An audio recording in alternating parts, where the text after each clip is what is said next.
Now, gold, on the other hand, despite the 2% rise in the dollar, despite today's better than expected jobs report, gold was still positive on the week. In fact, it was only down about $5 today. And normally when you get a day, I'm talking about, last year or two, when you get a day where the jobs number is better than expected, gold gets hammered. $30, $40, $50, which isn't even as big a percentage move when you're talking about, $2,600 gold. But gold barely went down.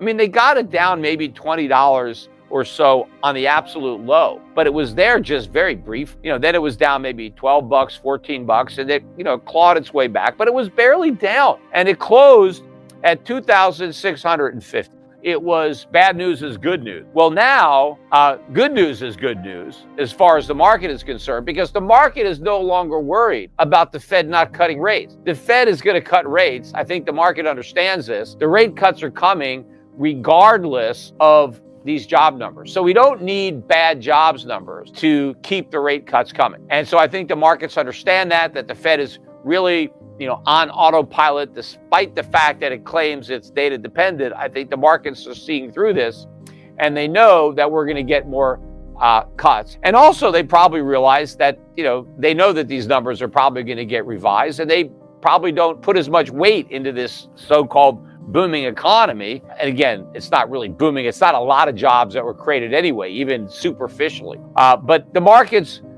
rallied. And in fact, all the major stock markets had a positive day. They were going to have a negative week. This was going to be the first week of the fourth quarter, and the indexes were all in negative territory until today. So today, everything got bailed out. The Dow was up about 350 points, and that was good for about a 0.5% rise on the week. S&P not up quite as much. It eked out a 0.2% gain on the week. NASDAQ up 0.3%. Again, all that today. I think the NASDAQ was up 1.2% today. So prior to today, it was negative. This report caused the market to rally. The only major index that was down was the Russell 2000. That was down 0.2. But what was really interesting to me was a few of the other markets. Oil rose 9.5%, almost 10% on the week. And I was talking on this podcast about how cheap oil was and how I didn't expect it to stay cheap. And I pointed out in terms of gold, it was basically a record low. And so oil prices ended up about $74.50. They closed last week about $68. So I think we've broken out of that downtrend. I mean, part of that had to do with hostilities with Israel and Iran and the potential for an escalation there. That may have just been the catalyst to break the downtrend. But now that little trend is broken, to me, it looks like oil prices are headed higher from here, not lower. And again, that is symptomatic of inflation, because the big driver for the drop in headline CPI was the big drop in oil prices. Let's kick things off by addressing a fundamental change in the markets. The Federal Reserve is no longer data dependent. And you know what? Peter Schiff's assessment on this is spot on. For the longest time, the markets have been hanging on every word from the Fed, waiting for signals about whether rates might go up or down, interpreting every jobs number and inflation print like it's the word of a financial deity. But the truth is, the Fed has already decided what it's going to do. Rate cuts are coming, and it doesn't matter what the latest jobs numbers say. This is why we've transitioned from bad news is good news to good news is good news in the markets. Investors aren't worried about whether the Fed is going to cut rates. They know it's going to happen. So whether the economic data looks bad or good, the markets are rallying because they know the money spigot is about to be turned back on. For years, the Fed has been touting that they are data dependent, implying that they adjust their monetary policy based on the strength of economic indicators like employment, GDP, and inflation. However, as Peter Schiff aptly pointed out, this is more of an illusion than a reality. The truth is, the Fed is trapped. They're trapped between the need to keep rates low to finance the growing national debt and the need to tame inflation, which continues to erode purchasing power. The problem with being data dependent is that the data itself can be incredibly misleading. For instance, we often hear about how the job numbers are booming, but if you look closer, you realize that most of the jobs being created are part-time or low-wage positions. Full-time, well-paying jobs are in decline, but the headline numbers don't show this. The government and Fed often rely on numbers that can be massaged to tell the story they want. For example, the unemployment rate we hear about, U3, is the most optimistic version of unemployment. It doesn't take into account people who have given up looking for work or those working part-time because they can't find full-time employment. The more comprehensive U6 rate, which paints a more realistic picture of underemployment, is much higher. It's the same story with inflation. The Fed says inflation is around 2 to 3%, but anyone who buys groceries, pays rent, or fills up their gas tank knows the real rate of inflation is much higher. The Consumer Price Index, CPI, which the Fed uses to gauge inflation, systematically understates the true rise in the cost of living. Key items like food and energy are often excluded, even though these are some of the biggest expenses for the average person. This disconnect between the official numbers and the lived reality is why many people are skeptical of the Fed's assurances. Look at what happened this past week. The Dow rose 350 points, the S&P eked out a 0.2% gain, and the Nasdaq climbed 1.2% today alone. The only major index that ended the week in the red was the Russell 2000, down 0.2%. This tells us something very important. The markets are anticipating easier monetary policy, and they're pricing it in right now. This pattern is indicative of a fundamental change in investor psychology. For years, we've been in an environment where bad economic news was good news for the markets, because bad news meant the Fed would step in with more stimulus, whether in the form of rate cuts or quantitative easing QE. But now we're seeing something different. Good news is good news. Investors no longer fear that strong economic data will cause the Fed to tighten monetary policy because they've realized that the Fed has no choice but to ease. The markets have essentially called the Fed's bluff. And what does this mean for inflation? Well, it means that the Fed's policy is going to become increasingly inflationary. Lower rates and a return to QE are exactly what drove the last wave of inflation, and now the Fed is preparing to do the same thing all over again. The Federal Reserve faces a significant dilemma. On one hand, they want to reassure the public and investors that they have inflation under control. On the other, they are preparing to cut rates and possibly restart QE, which is inherently inflationary. The risk here is that the Fed could lose credibility. If the public starts to lose faith in the Fed's ability to control inflation, it could lead to a shift in inflation expectations, which is precisely what the Fed wants to avoid. If people start to believe that inflation will be persistently high, they will change their behavior, demanding higher wages, spending money sooner rather than later, and seeking out assets that protect against inflation. This shift in behavior can create a self-fulfilling cycle where inflation becomes entrenched and harder to control. Most people that I listen to, if you just turn on the financial news, they've all bought the idea that inflation is over, that inflation is no longer a threat, that the Fed has won. And the only real evidence that they have to point to is the Fed. Well, the Fed says that it's not a concern. The Fed, the Fed claims that it's going back down to 2%. Well, who cares what they claim? They don't have a good track record anyway, but they could just as easily be lying. In fact, they've admitted that they believe that the most important aspect of inflation is consumer expectations, right? If people expect inflation, they'll get inflation, as if expectations are the driver. But if that's what you actually believe, then what do you want to do to fight inflation? Well, you want to lie to the public and tell them there's nothing to worry about.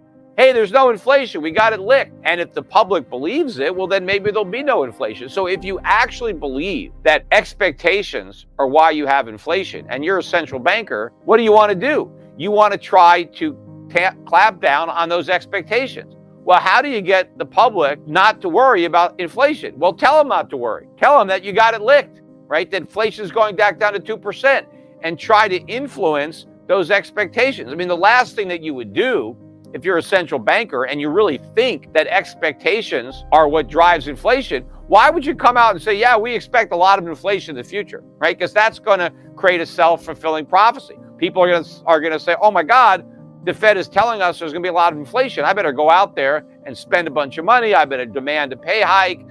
I better raise prices, right?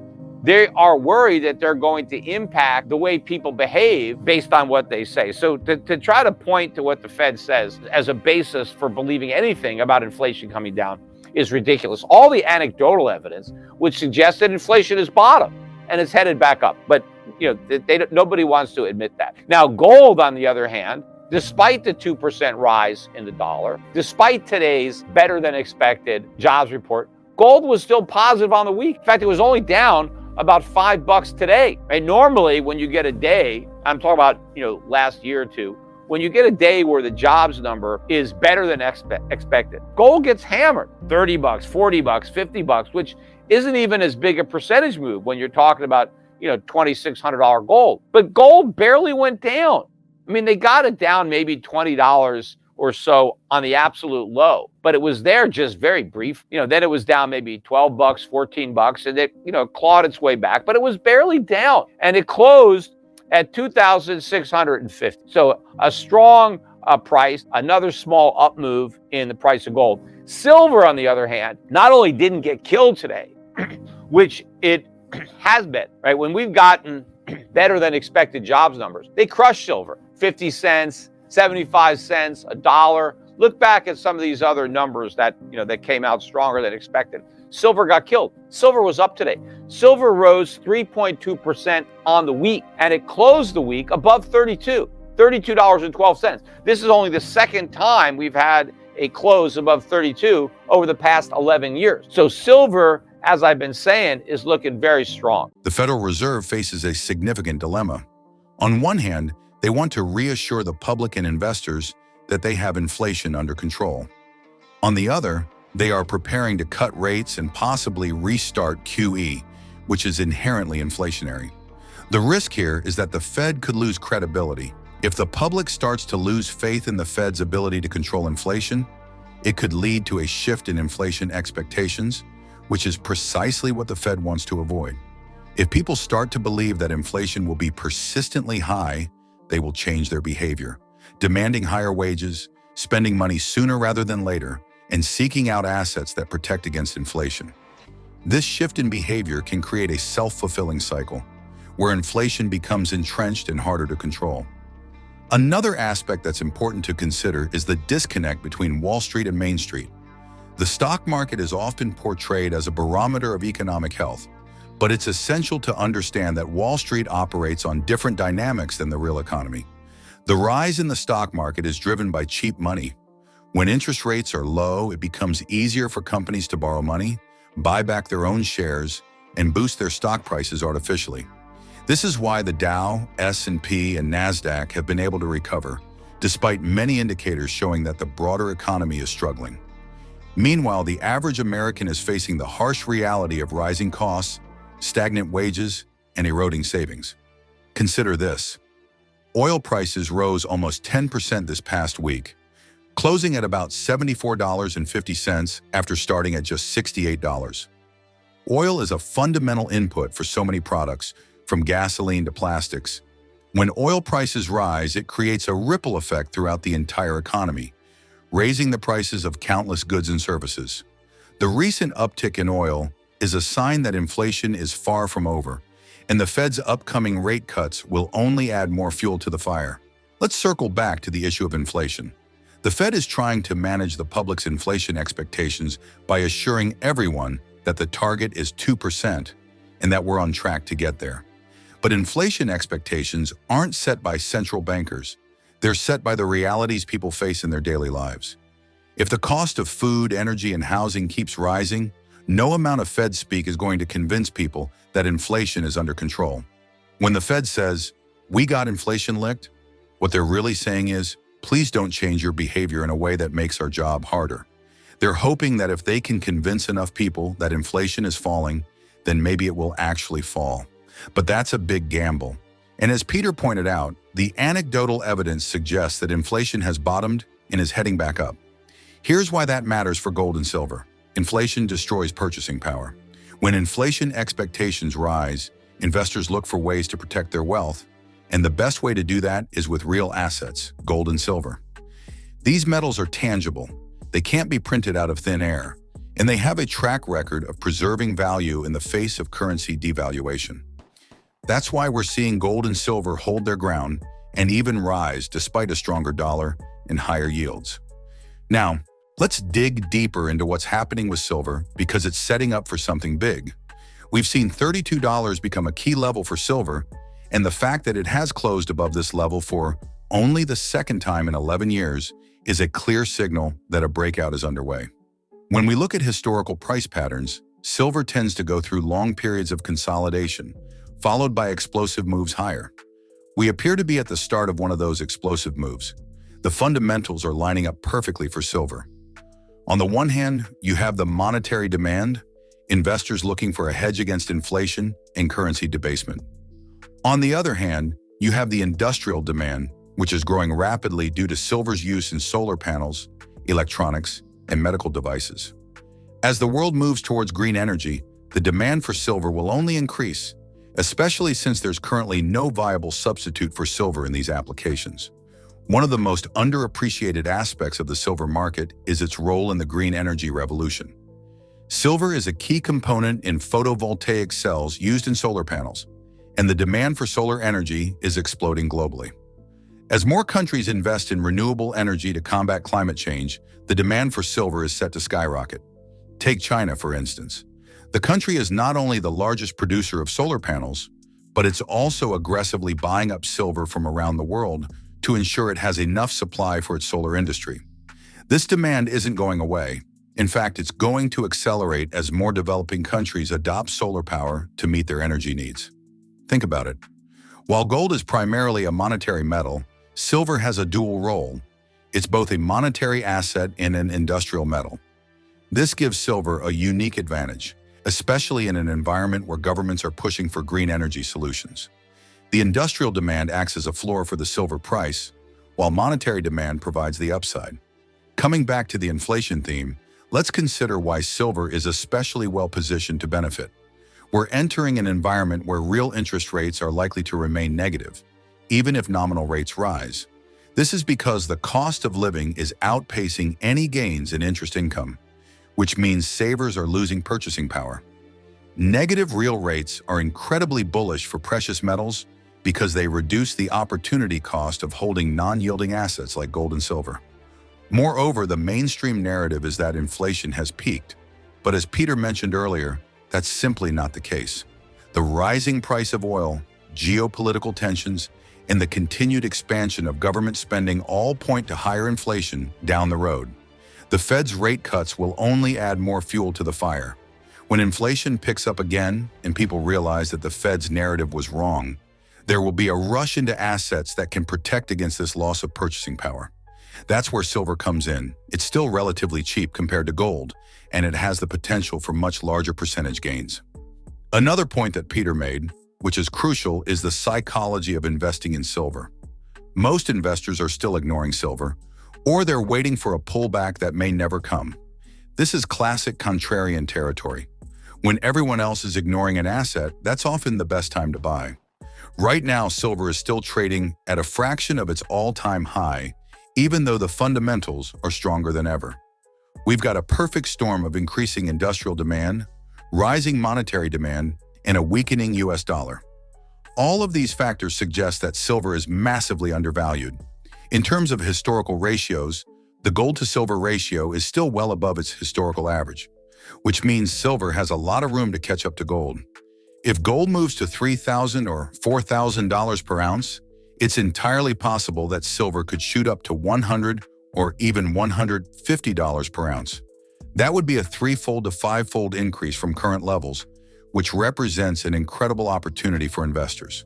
To wrap this up, we're looking at a situation where both gold and silver are positioned for major moves higher. The Federal Reserve is cutting rates, inflation is far from being under control, and central banks around the world are buying gold at record levels. Meanwhile, silver is breaking out of a long consolidation and has the added tailwind of rising industrial demand. If you're sitting on the sidelines waiting for a pullback, you might end up missing the boat entirely. The fundamentals are too strong, and the market dynamics are shifting too quickly. Whether it's physical metals, mining stocks, or ETFs, now is the time to get involved. As Peter said, Don't wait for the perfect moment, because by the time you realize it's here, it'll already be gone. The next few months could be pivotal for both gold and silver, and the upside potential is simply too big to ignore. Get in now, protect your wealth, and position yourself for what's coming, because we're about to see one of the greatest bull markets in precious metals history.